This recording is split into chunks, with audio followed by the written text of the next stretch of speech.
3, 2, 1. Audio Jungle. Audio Jungle.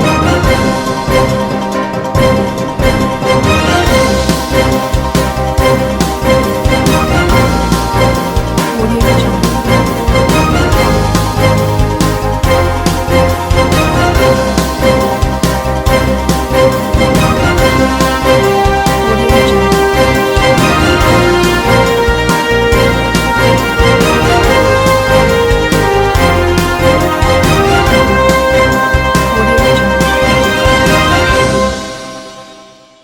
नमस्कार, मैं हूं नरेश राघानी और आप देख रहे हैं horizon news.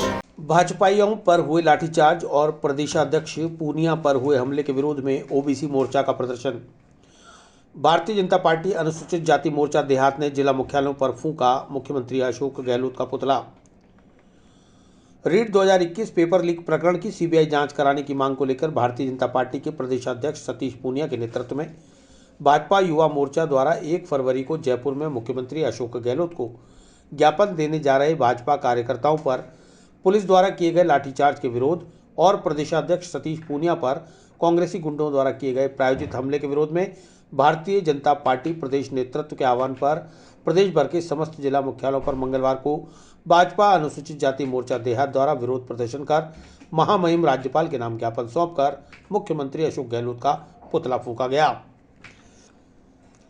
Bharatiya Janata party अनुसूचित जाति मोर्चा देहात के समस्त पदाधिकारी व कार्यकर्ता भाजपा देहात जिला अध्यक्ष देवीशंकर भूतड़ा, अनुसूचित जाति मोर्चा अजमेर देहात के अध्यक्ष चेतन गोयर के नेतृत्व में जिला कलेक्ट्रेट पहुंचे और रीट परीक्षा में हुई धांधली के विरोध में प्रदेश अध्यक्ष सतीश पूनिया और युवा मोर्चा के कार्यकर्ताओं पर हुए लाठीचार्ज व कोटा प्रवास के दौरान प्रदेश अध्यक्ष सतीश पूनिया पर कांग्रेस के गुंडों द्वारा किए गए जानलेवा हमले के विरोध में जिला कलेक्ट्रेट पहुंचकर अतिरिक्त जिला कलेक्टर को ज्ञापन सौंपा और मुख्यमंत्री अशोक गहलोत का पुतला जलाकर अपना विरोध दर्ज कराया। इस मौके पर भाजपा अजमेर देहात जिला अध्यक्ष देवीशंकर भूतड़ा, अनुसूचित जाति मोर्चा देहात चेतन गोयर, महामंत्री दयालराम सिवासिया, धनराज नायक, मुकेश घारू, गौतम चौहान, महेश शर्मा, श्रीराम आचार्य, राकेश तेजी, रोहित लखन सहित कई कार्यकर्ता व पदाधिकारी मौजूद रहे।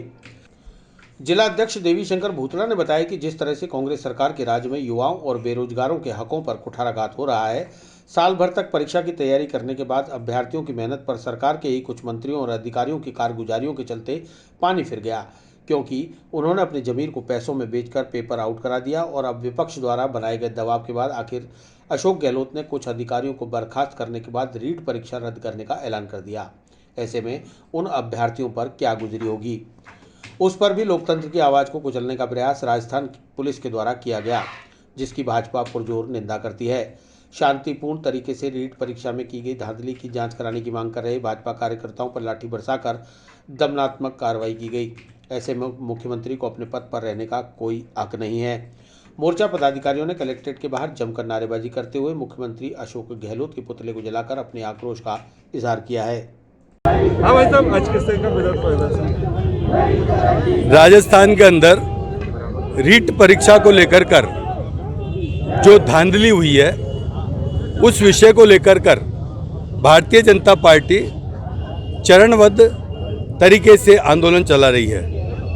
आज उसी कड़ी में अनुसूचित जाति मोर्चे के द्वारा कार्यक्रम होने जा रहा है। इस रीट परीक्षा को लेकर कर राजस्थान की सरकार ने स्वयं माननीय मुख्यमंत्री अशोक जी गहलोत ने स्वीकार किया है कि रीट का पेपर लीक हुआ, उसके अंदर धांधली हुई और जारोली साहब ने भी खुद ने स्वीकार किया है कि ये मेरे स्तर पर नहीं हुई है, बल्कि ये राजस्थान सरकार में बैठे हुए उच्च स्तर के मंत्री और अधिकारी है, उनके स्तर पर हुई है, उनके संरक्षण में हुई है। इस विषय को लेकर कर जब सारा क्लियर हो गया है, तो भारतीय जनता पार्टी की जो मांग है कि वो सीबीआई से इसकी जांच कराई जाए, उस जांच को वो क्यों नहीं स्वीकार कर रहे हैं। उसके पीछे जो भारतीय जनता पार्टी और आम जन को विषय समझ में आ रहा है कि कांग्रेस की अशोक गहलोत सरकार ने अपने सरकार में बैठे हुए बड़े मगरमच्छों को बचाने के लिए और उनको अधिकारियों को बचाने के लिए छोटे अधिकारियों पर कार्रवाई कर और इसलिए बच रही है और सीबीआई से यदि जांच करा ली गई और तथ्यात्मक जानकारी दे दी गई तो मैं समझता हूं कि दूध का दूध और पानी का पानी हो जाएगा।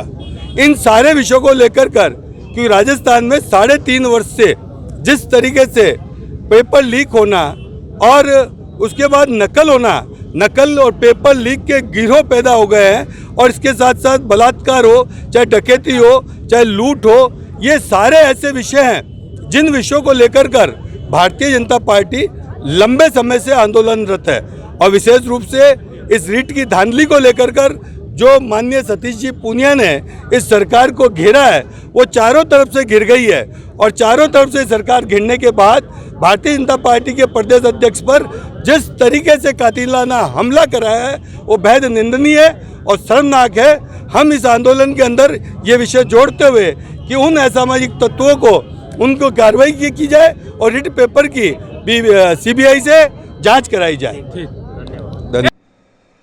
भाजपा प्रदेश अध्यक्ष सतीश पूनिया के बयान पर कांग्रेस हुई हमलावर। जिला कलेक्ट्रेट पर अजमेर शहर जिला कांग्रेस के बैनर तले कांग्रेसियों ने किया प्रदर्शन। जहां भाजपा प्रदेश अध्यक्ष सतीश पूनिया के वाहन पर बूंदी में कांग्रेसी कार्यकर्ताओं द्वारा हमला करने का मामला प्रदेश में गरमाया हुआ है, वहीं पूनिया द्वारा कोटा में दिए गए बयान की निंदा करते हुए अब कांग्रेस भी आर पार की लड़ाई लड़ने मैदान में उतर गई है। भारतीय जनता पार्टी के प्रदेश अध्यक्ष सतीश पूनिया द्वारा विश्व की सबसे बड़ी लोकतांत्रिक राजनीतिक पार्टी कांग्रेस पार्टी के लिए अभद्र एवं अमर्यादित टिप्पणी करने के विरोध में मंगलवार को अजमेर शहर जिला कांग्रेस कमेटी और देहात कमेटी के संयुक्त तत्वाधान में कांग्रेस जनों ने कलेक्ट्रेट पर जमकर नारेबाजी कर उग्र प्रदर्शन करते हुए भाजपा प्रदेश अध्यक्ष सतीश पूनिया से माफी मांगने की मांग की। इस अवसर पर अजमेर शहर जिला कांग्रेस कमेटी के निवर्तमान अध्यक्ष विजय जैन ने आरोप लगाया कि केंद्र की भाजपा सरकार की बेरोजगारी, महंगाई एवं अन्य मुद्दों पर पर्दा डालने के लिए भाजपाई इस तरह के अनर्गल और मनगढ़ंत बयान देकर आम जनता को भ्रमित कर रहे हैं। जिस तरह सबको मालूम है कि अभी कोटा के अंदर जो भारतीय जनता पार्टी के अध्यक्ष सतीश पूनिया जी थे, उन्होंने अनगढ़ बातें की। जिस तरह उनको किसी बात करने का एक जो राजनीति के जिस पद पे बैठे हैं, जिस ओहदे पे बैठे हैं, उन्होंने अपनी पद की गरिमा को खोते हुए उन्होंने ऐसी बात कही कि आज कांग्रेस को अपने जूते की नोक पे रखने वाले आदमी से मैं पूछना चाहता हूं कि भारतीय जनता पार्टी का क्या सहयोग रहा। 135 साल पुरानी पार्टी देश के अंदर, जिसने अपनी आज़ादी के अंदर पूरी भूमिका निभाई, जिन नेताओं ने गोलियां खाई, जिस नेताओं ने देश में के लिए बलिदान दिया और अपनी जान गंवा दी, उन नेताओं की बनाई हुई पार्टी, उन नेताओं से जो चली हुई पार्टी है, उस पार्टी के लिए अनगढ़ शब्द बोलने वाले सतीश पूनिया जी बताएं कि भारतीय जनता पार्टी ने कब देश के लिए अपना बलिदान दिया। उनका कोई एक व्यक्ति, एक नेता देश के लिए कभी उन्होंने अपनी उंगली भी कटवाई क्या? ऐसा व्यक्ति अगर कांग्रेस पार्टी के लिए कुछ बोलता है तो एक बहुत शर्मनाक बात है। राजस्थान प्रदेश कांग्रेस कमेटी की प्रदेश उपाध्यक्ष और पूर्व शिक्षा राज्य मंत्री नसीम अख्तर इंसाफ ने आरोप लगाया कि भारतीय जनता पार्टी के प्रदेश अध्यक्ष सतीश पूनिया ने सस्ती लोकप्रियता हासिल करने के लिए देश की 135 साल पुरानी गौरवशाली इतिहास वाली कांग्रेस पार्टी पर संकीर्ण एवं विक्षिप्त मानसिकता से बयानबाजी की है। भाजपा की कथनी और करनी में फर्क है। आम जनता सब समझ गई है। आने वाले चुनाव में जनता जवाब देने के लिए तैयार बैठी है। आज कांग्रेस पार्टी के बारे में जो बीजेपी के प्रदेश अध्यक्ष सतीश पूनिया जी, उन्होंने जो असभ्य टिप्पणी की है वो उनको शोभा नहीं देती। मैं तो ये कहूंगी कि उनको माफी मांगनी चाहिए। आज प्रदेश कांग्रेस कमेटी के मुख्य माननीय डोटासरा जी के निर्देश पर सभी जिला मुख्यालयों पर प्रदर्शन किया जा रहा है, विरोध प्रदर्शन किया जा रहा है, क्योंकि सतीश पूनिया जी ने 135 साल पुरानी पार्टी पर जो कमेंट्स किया वो अशोभनीय है। उनकी जितनी भी निंदा की जाए कम है, क्योंकि सतीश पूनिया जी खुद प्रदेश अध्यक्ष है बीजेपी के, उनको ऐसी टिप्पणी करना क्या शोभा देता है? कांग्रेस पार्टी ने देश के नवनिर्माण में और कांग्रेस पार्टी ने देश के विकास में जो अहम भूमिका निभाई है, उसको नगण्य करते हुए उन्होंने जो ऐसा बड़ी टिप्पणी की है, जिसकी जितने कड़े शब्दों में निंदा की जाए कम है। और मैं एक बात और कहना चाहूंगी, बीजेपी के जो नेता है, बीजेपी के कार्यकर्ता है, जिन्होंने जाकर माननीय प्रदेश अध्यक्ष जी के घर पे जो शब्द लिखे हैं, जो टिप्पणी की है, काली शब्दों से लिखा गया, उनकी भी हम कड़े शब्दों में निंदा करते हैं, क्योंकि एक प्रदेश अध्यक्ष के घर पर जाकर आप ऐसे शब्दों का प्रयोग करके लिख के आ रहे हो, ये आपको शोभा देता है? और जो लिख के आए हैं इनके बीजेपी के कार्यकर्ता, उनको संरक्षण इनके बीजेपी के नेता प्रदान कर रहे हैं। ये निंदनीय है, घोर निंदनीय है। ये मैं तो ये कहूँगी कि उन लोगों को संरक्षण दे रहे हैं, इसका मतलब बीजेपी के नेताओं के सह पर इन्होंने प्रदेश अध्यक्ष के घर के जाकर ये लिखा गया है। और सबसे बड़ी बात, माननीय प्रदेश अध्यक्ष जी ने कल जो रीट की पेपर को लेकर ये बयानबाजी कर रहे थे, उनके खुले शब्दों में कड़ा जवाब दिया उन्होंने कहा मैं राजनीति से संन्यास ले लूं। ये कोई प्रदेश अध्यक्ष कह सकता है कि गोविंद सिंह डोटासरा जी के साथ कांग्रेस का हर कार्यकर्ता खड़ा है। और माननीय मुख्यमंत्री जी का हम स्वागत करते हैं, अभिनंदन करते हैं। उन्होंने रीट की 2 लेवल की परीक्षा को जो रद्द किया है और 62,000 भर्तियां निकाली है, यह स्वागत योग्य कदम है, क्योंकि राजस्थान का युवा प्रदेश की कांग्रेस की सरकार की तरफ आशा भरी नजरों से देख रहा है और उसी आशा भरी नजरों पर विश्वास पर कांग्रेस की पार्टी खड़े उतर रही है, सरकार खड़ी उतर रही है। माननीय मुख्यमंत्री जी, प्रदेश सरकार के मुखिया हमारे कांग्रेस के गोविंद सिंह जी डोटासरा साहब आम हित की बात करते हैं। कांग्रेस के वरिष्ठ नेता महेंद्र सिंह रलावता ने कहा कि भारतीय जनता पार्टी के प्रदेश अध्यक्ष सतीश पूनिया द्वारा कांग्रेस पार्टी के लिए अभद्र एवं अमर्यादित टिप्पणी की गई है। इस पर हाड़ौती के दबंग नेता राजेंद्र सांखला द्वारा शांतिपूर्ण प्रदर्शन करने पर भारतीय जनता पार्टी द्वारा सस्ती लोकप्रियता हासिल करने के लिए जो प्रचार प्रसार किया गया उसकी निंदा की जानी चाहिए और भाजपा के प्रदेश अध्यक्ष को अपने बयानों के लिए माफी मांगनी चाहिए। जनता पार्टी कहनी और करनी के अंदर बहुत बड़ा अंतर है। जो चाल चरित्र और चेहरे के नाम पर पार्टी इस देश के अंदर आई थी, आज उनका चाल भी दिख रहा है, चरित्र भी दिख रहा है और चेहरा भी दिख रहा है। जिस तरह के वो बयान जारी कर रहे हैं, जो ये फासिस्टवादी सरकार के बारे में जो हम बार बार कहते थे कि ये लोग फासिस्टवादी ताकतें हैं जो हमेशा देश को तोड़ना चाहती है, और आज भी इनके तमाम जितने जो नारे हैं, जितनी जो बातें हैं, जितनी भाषण हैं, वो खाली केवल मात्र देश को तोड़ने वाली ताकतें हैं। आज जिस तरह का इनका माहौल बना रखा है, मैं प्रदेश कांग्रेस कमेटी के अध्यक्ष जी के घर के बाहर जिस तरह इन्होंने लिखा और जिस तरह से आतंकवादी लोगों ने ये कहते हैं कि आतंकवाद की कार्रवाई हमने करी है, इस टाइप का ये चरित्र इस देश का और इस राजस्थान का नहीं रहा है। पर ये चरित्र के अंदर पूरा का पूरा आप लोगों ने देखा कि इन दिनों के अंदर तो सतीश जी ने जो बयान जारी किया है और जिस तरह के इनके ऊंचे बयान जारी कर रहे हैं, मैं कहता हूं कि सतीश पूनिया जी को कांग्रेस जनों से, आम जनता से माफी मांगनी चाहिए। और माफी मांगने के बाद के अंदर मैं तो समझता हूं कि अखिल भारतीय जनता पार्टी की राष्ट्रीय कार्यकारिणी को सतीश पूनिया जैसे अध्यक्ष को बर्खास्त करना चाहिए। इस अवसर पर अजमेर शहर जिला कांग्रेस कमेटी के निवर्तमान अध्यक्ष विजय जैन, निवर्तमान देहात अध्यक्छ भूपेंद्र सिंह राठौड़, राजस्थान प्रदेश कांग्रेस कमेटी की प्रदेश उपाध्यक्ष एवं पूर्व शिक्षा राज्य मंत्री नसीम अख्तर इंसाफ, पूर्व विधायक महेंद्र सिंह गुर्जर, पूर्व विधायक राम नारायण गुर्जर, महेंद्र सिंह रलावता, हरि सिंह गुर्जर, अजमेर शहर जिला कांग्रेस कमेटी के निवर्तमान महासचिव शिव कुमार बंसल, महेश चौहान, अशोक बिंदल, श्याम प्रजापति, नरेश सत्यावना, देशीराज मेहरा, जयशंकर चौधरी, वैभव जैन, रवि शर्मा, कमल गंगवाल, राजकुमार गर्ग, रश्मि इंगोरानी, लक्ष्मी बुंदेल, कपिल सारस्वत, हेमंत जोधा, मुनव्वर खान, नीतीश जैन, हेमंत शर्मा, शमशुद्दीन सहित कई कांग्रेसी पदाधिकारी और कार्यकर्ता मौजूद रहे। गणेश गुवाड़ी में सूने मकान को चोरों ने बनाया निशाना, लगभग 1.5 लाख के जेवरात की चोरी। सीसीटीवी में रिकॉर्ड हुई घटना, एक चोर दीवार फांद कर घुसा और कुछ ही देर में चोरी करके हुआ फरार। कृष्णगंज थाना अंतर्गत गणेश गुवाड़ी में रहने वाले मोबाइल कारोबारी प्रीतम पाराशर के सोने मकान को अज्ञात चोरों ने निशाना बनाकर घर में रखे सोने चांदी के जेवरात चुरा लिए और फरार हो गया। चोर के घर में घुसने वाली सारी घटना सामने लगे एक सीसीटीवी कैमरे में रिकॉर्ड हुई, जिसमें दिख रहा है कि मुख्य द्वार का ताला नहीं टूटने पर चोर दीवार फांदकर घर में घुसता है और कुछ ही देर में अलमारी और बक्सों में रखे जेवरात चुराकर जेब में रखकर दीवार कूदकर फिर से फरार हो जाता है। पीड़ित प्रीतम पाराशर ने बताया कि वह 4 फरवरी को घर पर ताला लगाकर जयपुर गए थे। 6 फरवरी को जब लौटे तो घर के ताले टूटे हुए थे और घर में रखा सभी सामान अस्त व्यस्त था। अलमारी और बक्सों में रखे पत्नी, बच्चे व उनके खुद के सोने चांदी के जेवरात चोरी हो चुके थे। चोरी की घटना सामने लगे सीसीटीवी कैमरे में रिकॉर्ड हुई है। पाराशर ने सीसीटीवी फुटेज पुलिस को सौंप दिए हैं। मैं जयपुर गया हुआ था किसी काम से अर्जेंट, और मैं 4 तारीख को यहाँ से निकला था। 5 तारीख को नाइट को चोरी हुई है। 5 तारीख को रात को चोरी हुई थी। मैं दूसरे दिन सेकंड डे आया, शाम को आके देखा तो ताले वाले टूटे हुए थे, अलमारी सब बिखरी हुई थी, सामान कुछ भी नहीं था उसमें, सब कुछ ले गए सारे चोर। जिसमें मेरी सोने की चेन, मेरे वाइफ के सारे मंगलसूत्र, ये वो, बहुत सारी चीज़ें थी, बच्चे के सोने चांदी के सामान थे, सब चोरी हो गया।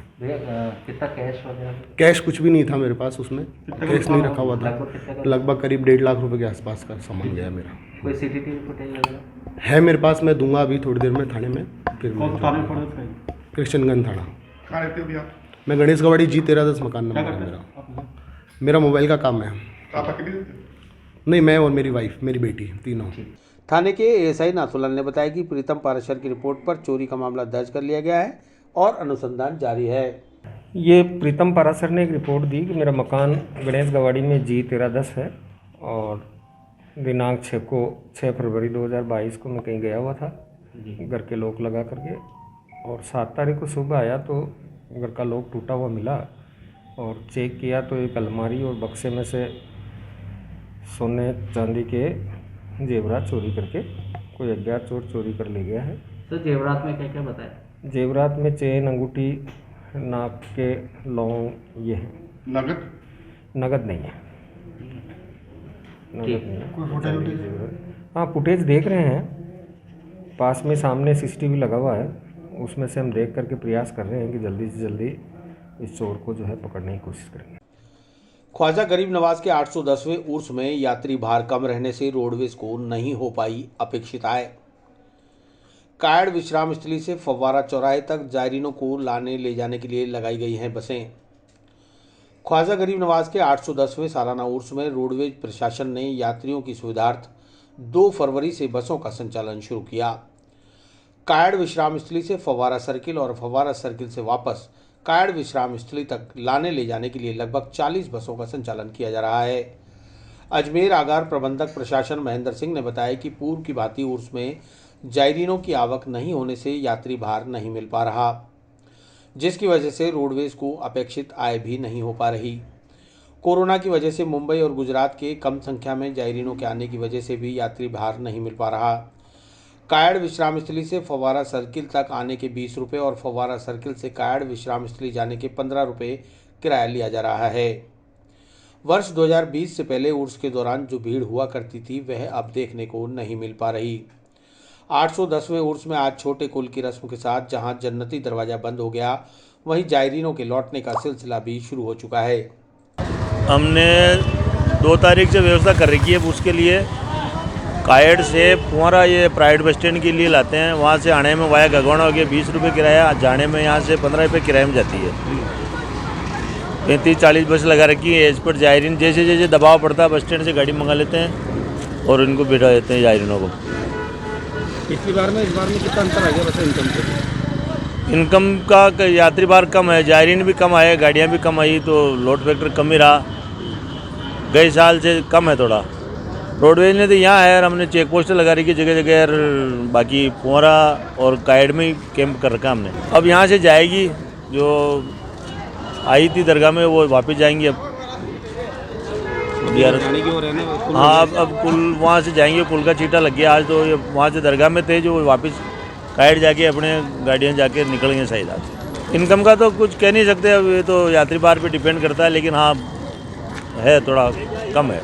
उर्स मेला 2022 के अंदर रोडवेज के अंदर पूर्व की तरह ही व्यवस्थाएं की गई हैं यात्री और जायरीनों को लेकर के। जो जायरीन कायड़ में रुके हैं उनको ला करके यहाँ पे दौलतबाग पॉइंट पे छोड़ा जा रहा है और इनको अवगत कराया जा रहा है कि पुनः आपको वाहन यहाँ से कायड़ ले जाने के लिए यहीं से मिलेगी।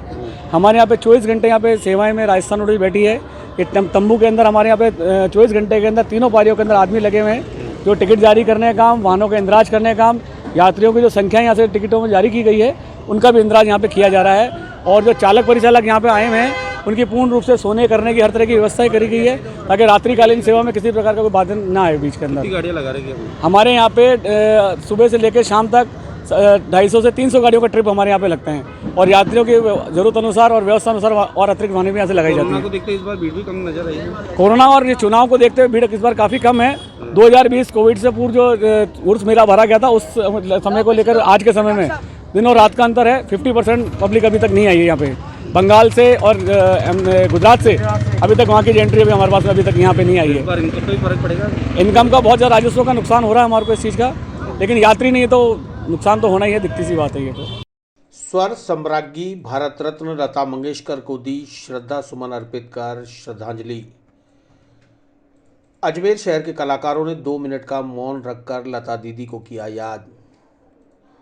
स्वर सम्राज्ञी भारत रत्न लता मंगेशकर की आकस्मिक निधन से तमाम कलाकार जगत में शोक व्याप्त है।